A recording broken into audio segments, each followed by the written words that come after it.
Okay student, we are back again. इस video में हम देखेंगे laws of algebra of sets. Sets में जो हम आइडेंटिटी यूज़ करते हैं वो क्या होती हैं, कुछ आइडेंटिटी हमें याद रखनी होती हैं। तो पहले है आइडेम्पोटेंट लॉ। ये क्या होता है? आइडेम्पोटेंट लॉ क्या कहता है? किसी सेट का खुद के साथ यूनियन करें तो वही सेट मिलता है हमें, ठीक है। या खुद किसी सेट का खुद के साथ इंटरसेक्शन करें तो वही एलिमेंट मिलता है, ठीक है। दूसरा आइडेंटिटी लॉ। आइडेंटिटी लॉ क्या कहता है? किसी सेट का अगर मैं नल सेट के साथ यूनियन करता हूं तो मुझे नल सेट ए वही सेट मिलता है। ये देखो कैसे होगा, सेट ए में कुछ एलिमेंट होंगे और सेट बी में तो कोई एलिमेंट नहीं होगा। जब इसका यूनियन करेंगे तो हमें क्या मिलेगा? सेट ए के एलिमेंट मिलेंगे, तो वो किसी इक्वल आ जाएगा, सेट ए के।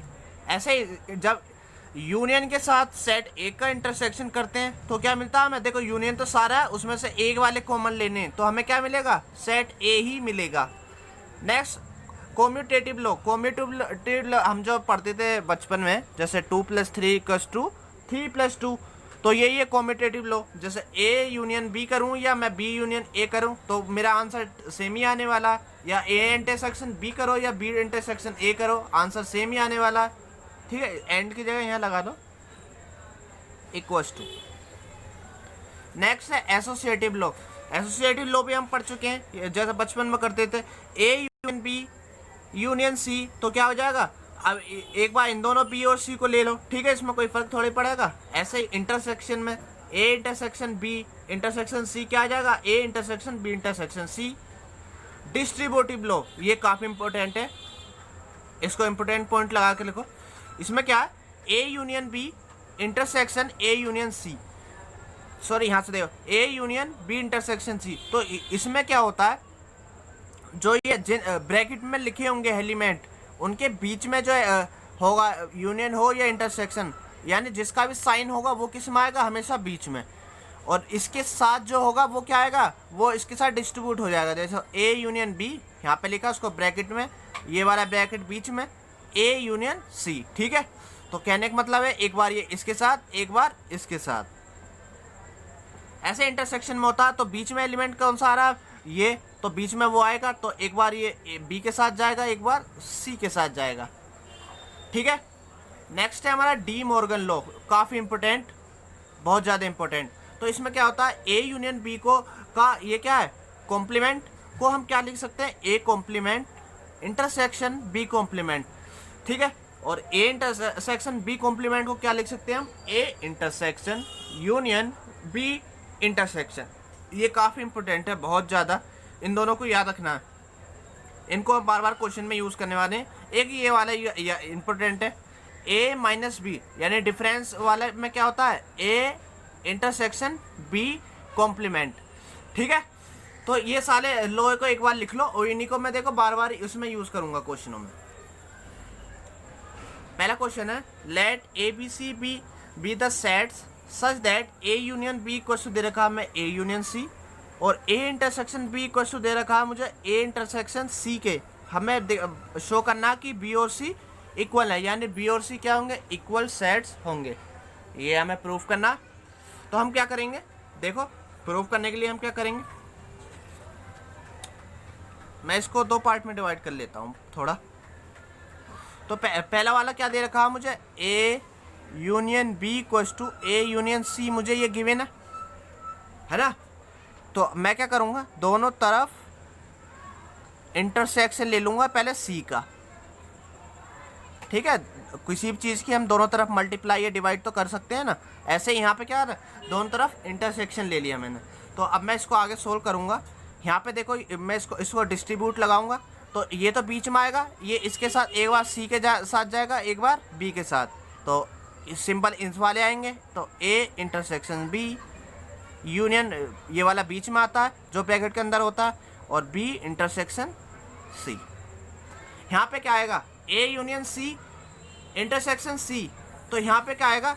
यहाँ पे देखो, इसमें ए यूनियन बी, यानी ए और सी का सारा पार्ट, ए और सी के सारे पार्ट में मुझे सी का कॉमन लेना है, तो मुझे क्या मिल जाएगा? अल्टीमेटली सी, ठीक है। तो मैं इस जगह क्या लिख लूँगा? सी। तो यहाँ पे देखो, ए इंटरसेक्शन सी की जगह मुझे क्या गिवन है? यहाँ पे ए इंटरसेक्शन सी की जगह ए इंटरसेक्शन बी गिवन है, तो मैं लिख लूँगा यहाँ पे A intersection B union B intersection C. ठीक है, तो इसको लिख लिया मैंने इक्वेशन नंबर 1। आगे देखो नेक्स्ट, ये समझ आया ना A union B intersection C कैसा है। इसका देखो एग्जाम्पल लेके कर लो, अगर ये समझ नहीं आया तो इसका एग्जाम्पल लेके चल लो। ए इक्वल टू मैंने माननी है 1 2 और बी सी की जगह माननी है मैंने 3 4। तो ए यूनियन बी कितना मिल जाएगा मुझे, ए यूनियन बी मिलेगा कितना 1 2 3 4। ठीक है, और उसके साथ मुझे सी का इंटरसेक्शन करना, तो ए यूनियन बी का अब मैं कर दूंगा सी के साथ इंटरसेक्शन, तो क्या मिलेगा मुझे, इसका और इसका इंटरसेक्शन करूंगा तो मुझे क्या मिलेगा 3 और 4। ये किसके इक्वल है, सी के। तो मैंने यहाँ से ये इसको नहीं लिखना है, बस मैंने ये बताने के लिए बताया कि ये सी कैसा आया। ठीक है, नेक्स्ट देखो यहाँ पे ए हमें क्या गिवन था, दोबारा से हम इसी को यूज़ करेंगे। A union B equals to A union C given था हमें। अब मैं दोबारा पहले यहाँ पे सी का इंटरसेक्शन लिया, तो इस बार बी का लूँगा, तो A union B intersection B, A union C intersection B. तो मैं क्या करूँगा, पहले इसको देखो, जो काम यहाँ पे किया था ए यूनियन सी इंटरसेक्शन सी हमें क्या दे रहा था, सी दे रहा था। ऐसे A union B intersection B क्या दे देगा मुझे, बी दे देगा। इसको डिस्ट्रीब्यूट कर दो, ये वाला सिंबल आएगा बीच में, एक बार एक ए इसके साथ जाएगा, सी इसके साथ, तो A intersection B union C intersection B. मैं इसको एक बार ऐसे लिख लूँ इधर करके, A intersection B union B, ये तो कॉम्पिटिटिव लूप से क्या हो जाएगा, C intersection B equals to B intersection C.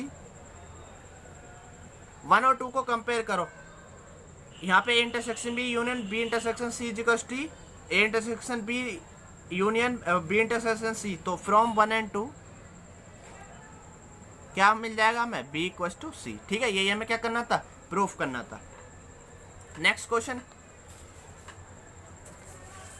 if a belongs to natural number such that a n equals to a set of all a x such that a x is equals to, और x हमारा क्या natural number, हमें बताना है 3n intersection 7n क्या होगा। तो देखो इसको करने का तरीका क्या है, यहाँ पे 3n है यहाँ पे, तो मैं क्या करूँगा, पहले a इक्वल्स टू 3 लगाऊंगा। तो जब a इक्वल्स टू 3 लगाऊंगा तो यहाँ पे कितना हो जाएगा, ये 3n is equals to 3x such that x belongs to natural number. तो इसका सेट क्या बन जाएगा, अगर मैं इसका सेट बनाऊं तो 3x, x नेचुरल नंबर है तो x ये पहले बनाएगा, तो 3 हो जाएगा, 2 आएगा तो 6, 3 आएगा तो 9, 4 आएगा तो 12, 5 आएगा तो 15, 6 आएगा तो 18 और 7 आएगा 21, ऐसे एंड सो ऑन। ठीक है, नेचुरल नंबर चलता चले जाएगा। मुझे अगली बार क्या लगाना, 7n, तो एक ही जगह में 7 लगा दूंगा, 7n, क्या हो जाएगा ये 7x, और x belongs to natural number. तो ये इसका सेट बना दो, x ये 1 डालो, फिर 2, फिर 3, तो कितना आ जाएगा 7, 12, 21, 28 एंड सो ऑन। अब इन दोनों में से 3n इंटरसेक्शन 7n करो, क्या कॉमन आ रहा है मेरा, कॉमन देखो यहाँ पे क्या कॉमन है, 3 यहाँ नहीं है, 6 नहीं है, 9 नहीं है, 12 नहीं है, 15 भी नहीं है, 18 नहीं है, 21 जाके मिला मुझे, 21 यहाँ पे भी है तो यहाँ पे भी है। अगला क्या मिलेगा, ऐसे यहाँ पे ये 7 का टेबल चल रहा है तो 42 आएगा, यहाँ पे आएगा 42। ठीक है, तो यहाँ पे नेक्स्ट 42 आएगा, ऐसे 21 के फैक्टर आते चले आएंगे। ठीक है, इसको मैं क्या लिख लूँ, ये मेरा क्या बन रहा है 21, 22, तो इसको मैं क्या लिख सकता हूँ 21n लिख सकता हूँ मैं इसको। ठीक है, देखो तो n की जगह नेचुरल n क्या नेचुरल नंबर, तो इसकी जगह 1 2 3 डालते चले आओगे, हमें ये सेट मिलता चले जाएगा। ठीक है, तो 3n ये इंटरसेक्शन 7n क्या आ जाएगा हमारा 21n। आगे देखो a यूनियन b माइनस, मैंने माइनस का बताया था, इंपॉर्टेंट है काफ़ी। ठीक है, तो हमें ये इक्वल्स टू ये प्रूव करना है, तो हम लेफ्ट हैंड साइड लेकर शुरू करते हैं। चलो, मैंने बताया था जब दो सेट का डिफरेंस हो तो क्या लिखते हैं, पहला वाला सेट इंटरसेक्शन दूसरे वाले सेट का कॉम्प्लीमेंट, ये लिखते हैं।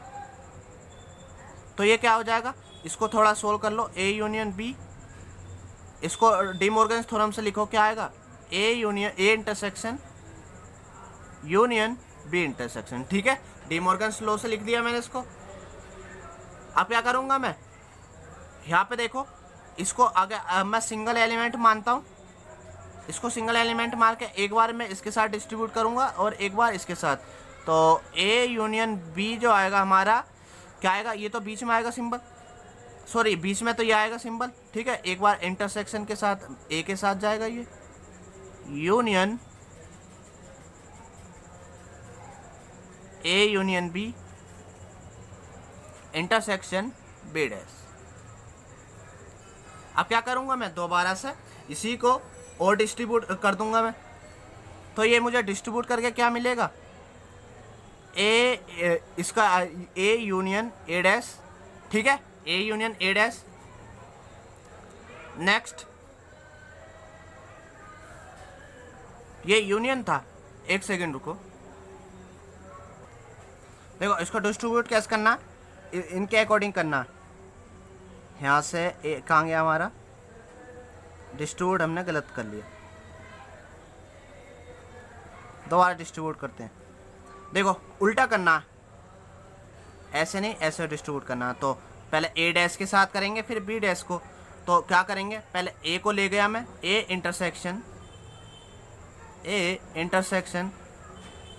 ए यूनियन बी यूनियन। ठीक है, ये वाला सिंबल आएगा बीच में, इसको मैंने डबल ब्रैकेट यूज़ कर लिया।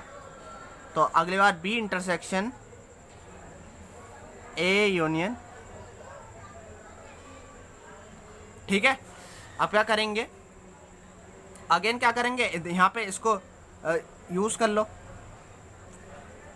इसको और ज़्यादा मैं ओपन कर सकता हूँ, फिर से डिस्ट्रीब्यूटिव लगाओ इस पर। तो ए इंटरसेक्शन ए, ठीक है, पहले इसको इस पर डिस्ट्रीब्यूट किया, ये वाला सिंबल बीच में, A intersection B dash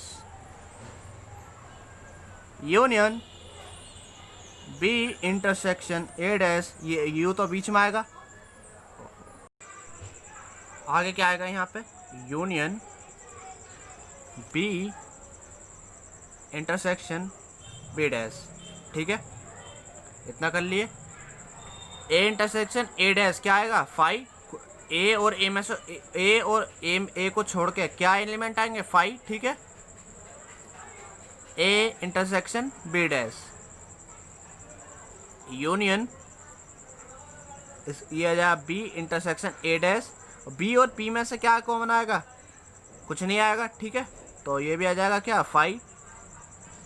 five के साथ किसी का यूनियन करो तो हमें कुछ नए एलिमेंट तो मिलने वाले हैं नहीं, हमें वही चीज़ मिल जाती है, union B intersection A dash. इसके फाइव के साथ किसी का यूनियन करो, कोई फ़र्क नहीं पड़ने वाला। ठीक है, हमें देखो प्रूफ इस टाइप से करना, तो इसको क्या लिख लूँगा मैं, ए माइनस बी बार ए माइनस बी। ठीक है, यूनियन बी माइनस ए। ठीक है, तो आई होप आपको ये समझ आया होगा, ये वाली प्रॉब्लम आपके होमवर्क के लिए। ठीक है, प्रैक्टिस प्रॉब्लम में आप कमेंट करके बताएंगे कि आप सॉल्व किया था या नहीं। अगर सॉल्व नहीं होता तो मैं वहाँ पे स्टेप डिस्क्राइब कर दूंगा कैसे करना है। ठीक है, तो इसको प्रैक्टिस में करना है। ठीक है, तो ये वाले सारे क्वेश्चन समझ आए होंगे। इस वीडियो में इतना ही। ओके, थैंक यू, मिलते हैं नेक्स्ट वीडियो में।